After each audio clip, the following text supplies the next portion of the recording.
You are watching 30 Parks in 30 Days. This is the episode for the Pittsburgh Pirates, the 2025 Pittsburgh Pirates, here at the Around the Ballpark podcast.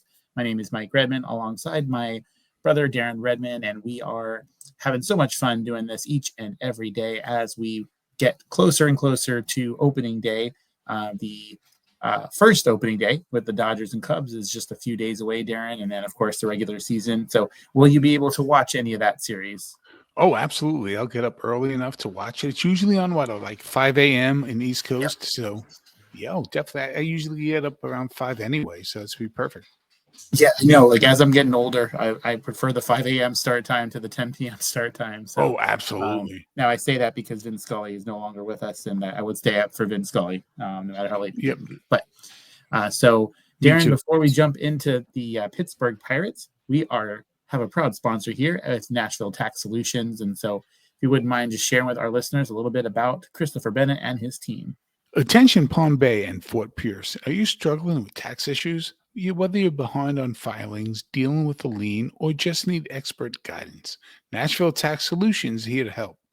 Their team knows the in and outs of tax relief and is ready to fight for you. But don't take Mike's word for it. Don't take my word for it. Hear what some of the people have had to say who've used Nashville Tax Solutions. Chris Bennett and his team saved me from a financial nightmare.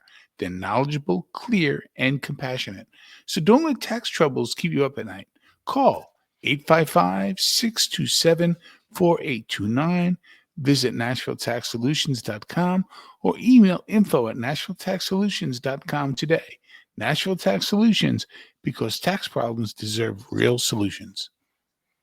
Thank you, Darren. And Nashville Tax Solutions, just over a year now that we've been here for the podcast, but just under 10 months ago, they made a decision to partner up with us, and it's been a great time and to see our growth. And we are going to speak the 2,000 subscribers into existence by the end of April. That is the goal.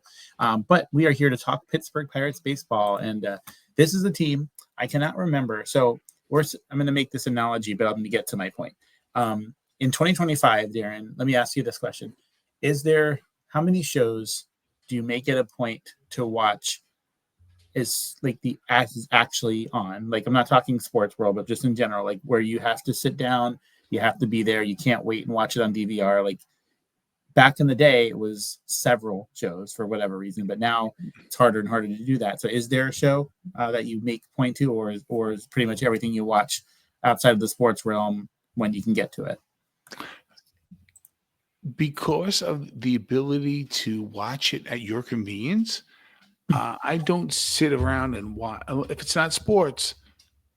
But to be fair, if it is a streaming show like Landman, which was great, whether it was there was one I just watched recently about the Old West and Shoresy. Those are the shows I must watch. Okay, so and no, that's a great response, because the point I was getting to is when Paul Skeens made his debut this season for the last season for the Pittsburgh Pirates. I don't remember what I was doing. I don't know why I was doing what I was doing, but I remember stopping everything because I knew that in 20 minutes he would be pitching, and I legit made my plans around his start. And I knew it wasn't going to go crazy amount of innings, but what I got to see just in that short sample size, like I was hooked, and I didn't want to miss a single one of his starts. So that was must-see television to me. And, I would love to hear 10 years from now that he's a lifelong Pirate, but the reality is if they continue to finish fifth place, it's not going to happen. But no. So your thoughts on what you've seen from Paul Skeens and then the pitching staff in general for the Pirates? Well, I think they're incredibly deep. I think Skeens is stay away from the injuries, and he will dominate for years for the Dodgers.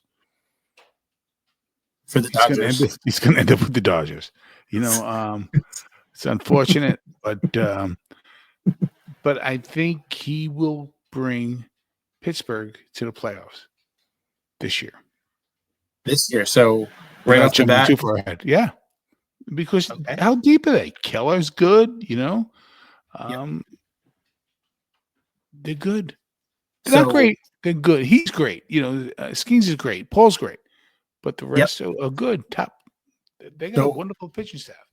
since you went there, I'm going to go there too. I love that. I love when we have difference of opinion where, like you see it one way, I see it one way, but I, you look at the NL East and you have the Braves and you have the Mets and you have the Phillies. When I was writing this out on paper, I was like, I don't know. How can I put the Pirates above the Braves? But the reality is the Braves are a shell, not a big shell, but they're a small shell compared to what they were last year. Agreed. Got some injuries to start the season. They lost some key players in that rotation.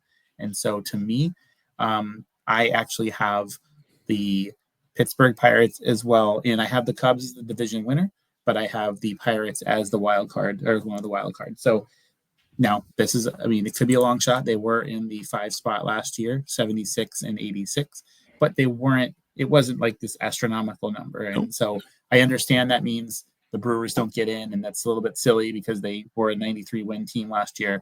But, what fun would it be to predict the exact same thing as last year's standings? I know first and foremost is always a surprise team in there. So let's look at a little bit some subtractions for the Pirates this season. They did lose Roldis Chapman, but is that really a loss? He may fit in really, really well with the Red Sox. Will the pressure get to him? I'm not sure. You'll be able to see that firsthand, potentially in some of the games that you get to go to. One player that they lost that I really, really enjoyed seeing was Brian De La Cruz. And then, of course, Connor Joe. And unfortunately went to the Braves. Or the Braves, yeah.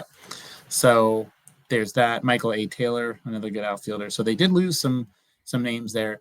Of course, they re-signed Andrew McCutchen. He's their guy.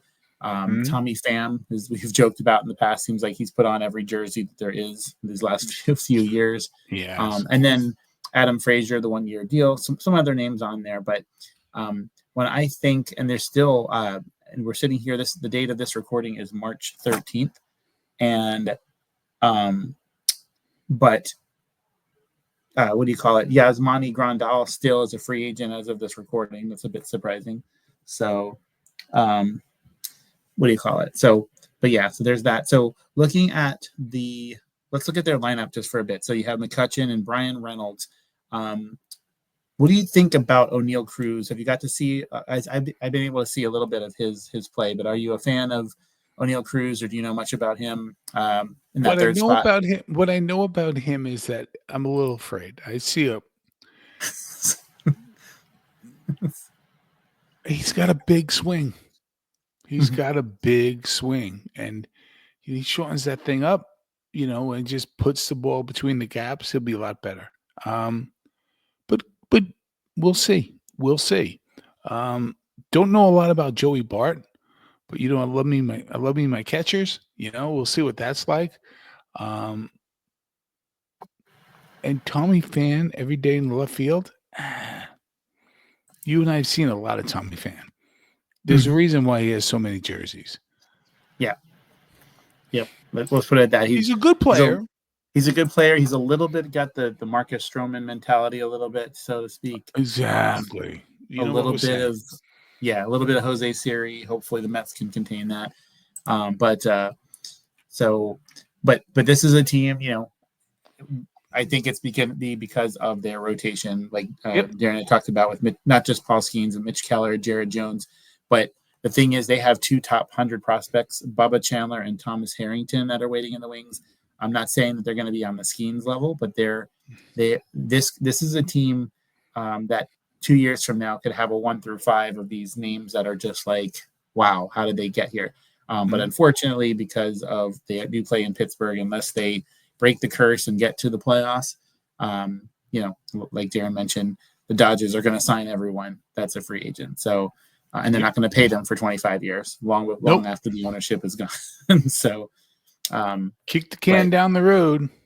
Yeah, that's exactly it. So, so wrapping things up here in this preview of 2025 season, Darren and I are surprisingly in agreement. This is not talked about. It's not often that a fifth place team is bumped up to a playoff spot, and so we had no communication with each other in terms of that. So that's awesome to see. So we'll have to see. I'll have to write all this down and see if we're right or wrong. But think about it. Didn't the Mets do that last season? Yep, Were they that fourth was them. place, fifth place? Yeah, and they Fourth place. Yeah, thankfully the Marlins. But the Mets always struggle against the Marlins. So, yeah, they but do, and they made it to the NL championship series. So I mean, it can yeah, happen. yep, definitely can happen. So it's an exciting time to be a baseball fan because we are just under 2 weeks away, less than a week away from the Tokyo series. So with that said, Pittsburgh Pirates, a thumbs up, no X from us here. And until next time, continue to watch our episodes, 30 Parks in 30 Days. Guess what? We'll have another one for you tomorrow. And until next time, we'll see you around the ballpark.